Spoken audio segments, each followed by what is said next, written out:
we have won the war. We were able to wipe out all the 46 camps, and then we have already talked to the budget secretary to fully implement all the rehabilitation programs and the livelihood programs of everything. But unfortunately, I was unconstitutionally removed, and the next regime returned back all those camps to the MILF. That did it. If I was not removed, they cannot come back. In other words, what you're saying is that after the military victory, the second phase, you're saying, should have come in, which is the rehabilitation and the development, but unfortunately, events interfered. In fact, the budget secretary will attest to the fact that in the history of our government, we'll be giving Mindanao the biggest budget ever in the history of our government, bigger than Luzon, bigger than the Visayas. To go to Mindanao. We will concentrate on the development of Mindanao. Do you affirm that? Okay. I just want to add. Oh. Mr. President, I'm not a test-bound type of officer. I spent 10 years in Mindanao. As a lieutenant, I came back there as a battalion commander. Spent more than 3 years as a brigade commander in the heartland in Maguindanao and North Cotabato from 94 to 98. I was the J3 of the Armed Forces, and I was division commander of the 6th Division based there in our Cotabato in 1999. And based on your experience in Mindanao, I don't care about what you have done. But at the time of the operation, you were not part of that operation, okay? okay, You're just in the desk. okay. Don't Okay, care about what you have while done. we're talking to General Garcia, there is a question here. Why was the Philippine Constitution not cited as among the reference documents in the MOA? Is there a particular reason for that? Hello. The reason is I think a strategy that we'll have to open up to now because anyway the MOA is no more. But in a situation where compared to the MNLF, 1976 we had the Tripoli Agreement, which became the mother agreement of the 96 final peace agreement with the Moro National Liberation Front of Miswari. It was clearly enshrined in that 76 Tripoli Agreement that the negotiations will be based on the Constitution and constitutional processes. The 2001 Tripoli Agreement, which was the mother agreement with the MILF, which started the talks going, did not have any mention of the Constitution and constitutional processes. That was what was signed to in 2001 because the MILF did not want to be tied up in the same position as what the Moro National Liberation Front had been painted in a corner, so to speak. They have learned a lesson from the 96 Peace Agreement. Remember, this is 2001 when the Tripoli Agreement with the MILF was signed as a mother agreement. 5 years to be able to evaluate the final peace agreement government forged with the MNLF. And to them, they found it one thing, they found that the MNLF, accordingly, allegedly, had their arm twisted in assigning the Tripoli. In that Tripoli agreement and even in the final peace agreement. Folks, so, we don't... hindi talaga pwedeng maano. We wanted to do it incrementally.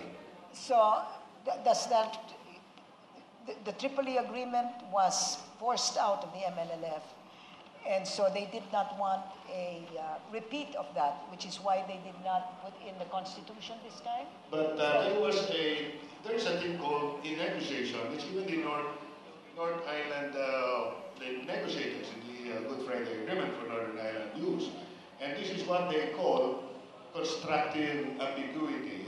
Sometimes it is necessary in negotiations that they use these terms.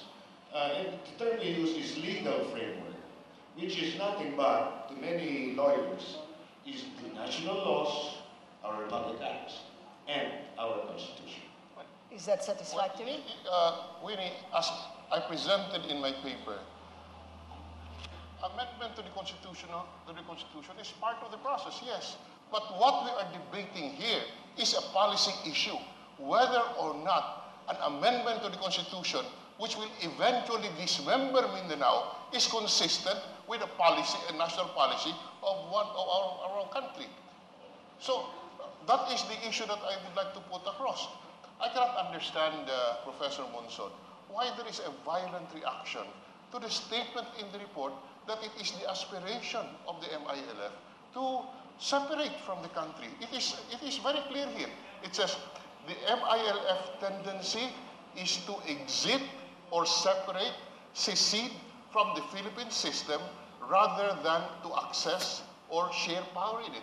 This is the statement in this report. I am just repeating it. I cannot understand why there is a violent reaction, because this is an aspiration of the MILF, and that is stated here. Whether or not that is consistent with our interest as one nation is what I am putting across. And my theory is, no, it is not consistent with our national interest. We can grant the fullest of autonomy that you want, but we must respect national sovereignty and the integrity of our country, which is even in the 1976 Tripoli Agreement. That is the basic issue. You know, that mentioned in the Constitution is more emotional than anything else to me. What is important to me is whether or not you mention the Constitution, you must respect national sovereignty and you must protect the integrity of our national territory. That's all. Wow. Okay, we don't have... Oh. Yeah, please limit for 1 minute because we are running over time. We have only, it's almost 5 o'clock, and we need, maybe you can do it in your last, because I'm going to ask everyone here to give, to try to answer those questions in 1 sentence or less. Sol, would you like to? No, in other words, your parting words. No, you are going to, all of us, all of you. Can we start with you? Yeah, in other words, is the PHDR recommendation still relevant or not? Yeah. I'm so sorry about this mix-up. Yes or no? Yeah, I think it's still relevant, and the present policy seems to have overturned it. That statement I referred to of the ascendant hawks, that the root causes paradigm is just being used as an excuse to take up arms against the government.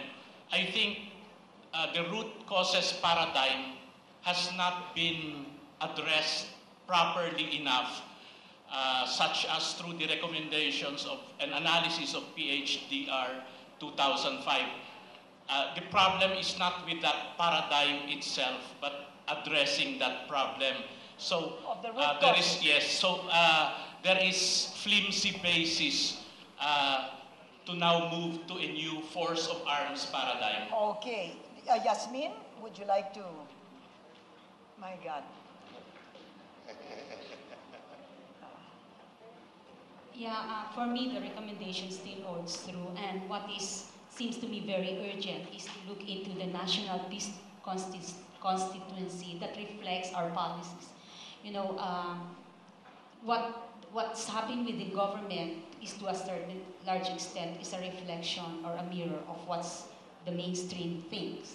And so if there is still a lack of ignorance of the morals right to RSD, there's still huge bias and prejudice, then I don't think we'll be able to come up with a sound peace policy or a legal framework if the people in the Congress and the Senate is a reflection of the majority ignorance and bias and prejudice. So I think that's a basic root cause that has to be addressed for us to change and develop the so-called framework and legal legislation. Thank you.